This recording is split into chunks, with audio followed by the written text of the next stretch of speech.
धर्मपुर गांव में रहने वाला रामधन एक बेहद गरीब किसान था। इस बार उसने गांव के सेठ से उधार लेकर खेती की थी। मौसम अच्छा रहा और खेतों में पहली बार फसल बहुत अच्छी आई थी।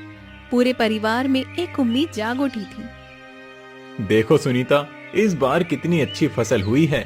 भगवान ने हमारी सुन ली। लगता है अब बच्चों को भूखा नहीं सोना पड़ेगा। हाँ रामधन, इस बार मेहनत रंग लाई है। अब अगर फसल सही सलामत कट गई तो कुछ महीनों का चैन मिल जाएगा। पिताजी, क्या इस बार हम स्कूल जा पाएंगे? जरूर बेटा, अब तो तुझे अच्छे कपड़े और किताबें भी दिलवाऊंगा। पिताजी, मेरे लिए क्या लाओगे? बोलो ना पिताजी। तेरे लिए गुड़िया और नई चूड़ियां लाऊंगा। लेकिन शायद किस्मत को ये मुस्काने राज नहीं आई। शाम ढलते ही आसमान पर काले बादल घिर गए और तेज आंधी के साथ मूसलाधार बारिश शुरू हो गई। रामधन, जल्दी चलो, खेत में पानी भरने लगा है। हे भगवान, कहीं सब कुछ न बह जाए। रामधन भागकर खेत पहुंचा। वहां का दृश्य देखकर उसका दिल बैठ गया। खेत पूरा पानी में भर चुका था और सारी फसल भी डूब चुकी थी। अब क्या बचा भगवान, सब कुछ खत्म हो गया। मेरी मेहनत, मेरी उम्मीद सब बह गई। अब बच्चों को क्या खिलाएंगे जी? घर में तो एक मुट्ठी अनाज भी नहीं बचा है। अगले दिन सुबह रामधन सेठ हरिराम के पास गया, जिसके पास से उसने कर्जा लिया था। उसे उम्मीद थी कि शायद सेठ थोड़ा सा समय दे देगा। सेठ जी, बारिश में सब कुछ बर्बाद हो गया। थोड़ी मोहलत दे दीजिए। अगली बार फसल होगी तो सारा कर्ज चुका दूंगा। तुम्हें अब कोई मोहलत नहीं मिलेगी रामधन। कागज के हिसाब से अब वो जमीन मेरी है। सेठ जी, वो मेरी पुश्तैनी जमीन है। आप ऐसा मत करिए। मुझे कागज से मतलब है, भावना से नहीं। अब वो जमीन मेरे नाम है और तुम लोग तुरंत उसे खाली कर दो। सुनीता, अब इस गांव में हमारे लिए कुछ नहीं बचा। चलो जंगल की ओर चलते हैं, शायद वहाँ कहीं इससे छुपाने की जगह मिल जाए। ठीक है रामधन, अब जैसी तुम्हारी मर्जी। और इसी के साथ एक गरीब किसान अपने टूटे सपनों को समेटे अपने परिवार को लेकर निकल पड़ा, अनजाने अंधेरे की ओर। सेठ ने उन्हें जमीन से भी निकाल दिया था और अब उनके पास न घर का ठिकाना था, न ही खाने के लिए कुछ था। रामधन का परिवार एक बार फिर सड़क पर था। बारिश अब रुक चुकी थी, लेकिन उनके जीवन की बरसात थमने का नाम ही नहीं ले रही थी। चलो सुनीता, अब पीछे मत देखो। जो हो गया उसे सोचने से कुछ नहीं होगा।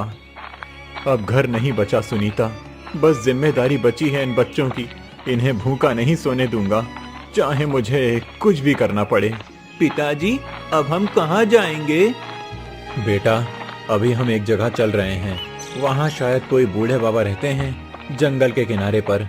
सुना है वो अच्छे इंसान हैं। मुझे बहुत भूख लगी है बाबू, मुझे खाना चाहिए। थोड़ा और चल ले बेटा, वहाँ पहुँचते ही कुछ इंतजाम कर लेंगे। रामधन का परिवार गांव से बाहर निकलकर जंगल की ओर बढ़ गया। उन्हें दूर से ही एक टूटी हुई कुटिया दिखाई दी। पास जाने पर देखा वहाँ पर एक बूढ़ा साधु अपनी धुनी रमाए बैठा था। बाबा प्रणाम, हम लोग बहुत मुसीबत में हैं। हमारे पास अब कुछ भी नहीं बचा। बेटा, तुम्हारे चेहरे पर ईमानदारी दिख रही है। तुम चाहो तो इस कुटिया में रह सकते हो। कुछ ज्यादा नहीं है, लेकिन सिर छुपाने की जगह मिल जाएगी। आपका धन्यवाद बाबा, भगवान आपको सुख दे। अब वही टूटी कुटिया उनका नया ठिकाना बन गई थी। अगले दिन सुबह रामधन जंगल में लकड़ी काटने निकला, ताकि बाजार में उसे बेचकर कुछ पैसे मिल जाए। सुनीता, मैं जंगल जा रहा हूँ, लकड़ियाँ काट कर लाऊंगा। फिर उसे बेचकर कुछ सब्जी लाएंगे बच्चों के लिए। जल्दी लौट आना, खाना भी बनाना है और बच्चों को भी कुछ खिलाना है जी। रामधन दिन भर जंगल में पसीना बहाकर लकड़ियाँ काटता रहा और शाम होते ही उन्हें लेकर बाजार की ओर गया।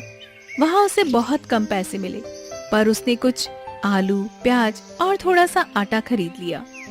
ये लो सुनीता, कुछ खाने का सामान लाया हूँ। कुछ खास तो नहीं है, लेकिन बच्चों का पेट तो भर जाएगा। तुमने इतना सब किया रामधन, अब तुम हाथ मुंह धोकर बैठो तो मैं तुम्हारे लिए भी रोटियां सेक देती हूँ। माँ, क्या आज गुड़ नहीं आया?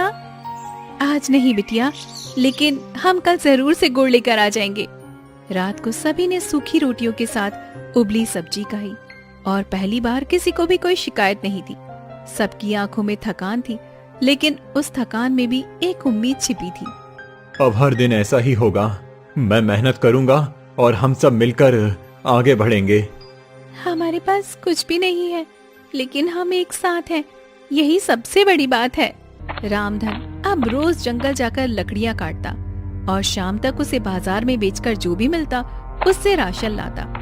बच्चों की आंखों में अभी भूख दिखती थी, लेकिन वो अब शिकायत नहीं करते थे। परिवार के लिए संघर्ष अब उनकी आदत बन गई थी।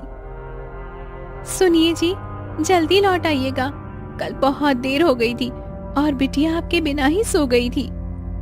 हाँ सुनीता, जल्दी लौटूंगा। आज थोड़ी ज्यादा लकड़ियां लाऊंगा ताकि कुछ पैसे ज्यादा मिल जाएं। पिताजी, आज क्या गुड़ भी लाएंगे? जरूर बेटा, इस बार तेरे लिए गुड़ भी और माँ के लिए एक साड़ी का सपना भी लेकर आऊंगा। और मेरे लिए चूड़ियाँ। तुम्हारे लिए सबसे सुंदर चूड़ियां बिटिया। बस भगवान थोड़ा साथ दे। आज ज्यादा लकड़ी चाहिए।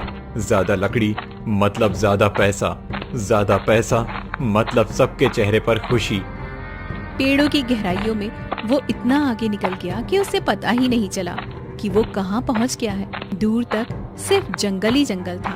वहाँ पर कोई रास्ता दिखाई नहीं दे रहा था, न ही कोई आवाज थी। अरे, ये कौन सी जगह है? ये रास्ता तो रोज वाला नहीं लगता है कहीं गलत दिशा में आ गया। वो इधर उधर देखने लगा, लेकिन उसे कोई दिशा समझ नहीं आ रही थी।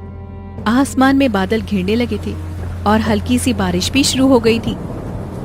हे भगवान, अब क्या करूं? जिस दिशा से आया था वो भी भूल गया। अब कोई रास्ता नहीं सूझ रहा। उधर झोपड़ी में सुनीता बार बार जंगल की ओर देख रही थी। सूरज ढल चुका था, लेकिन रामधन नहीं लौटा। आज बहुत देर हो गई है।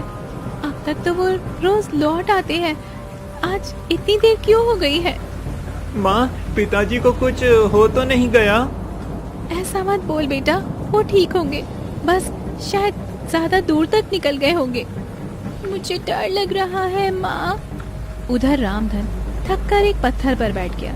उसकी आंखें नम हो गई, लेकिन फिर उसने हिम्मत जुटाई और आगे बढ़ा। तभी एक छोटी सी रोशनी दिखाई दी। वो क्या है? वहाँ कोई घर जैसा दिख रहा है या फिर कोई आग जला रहा है। चलो देखता हूँ।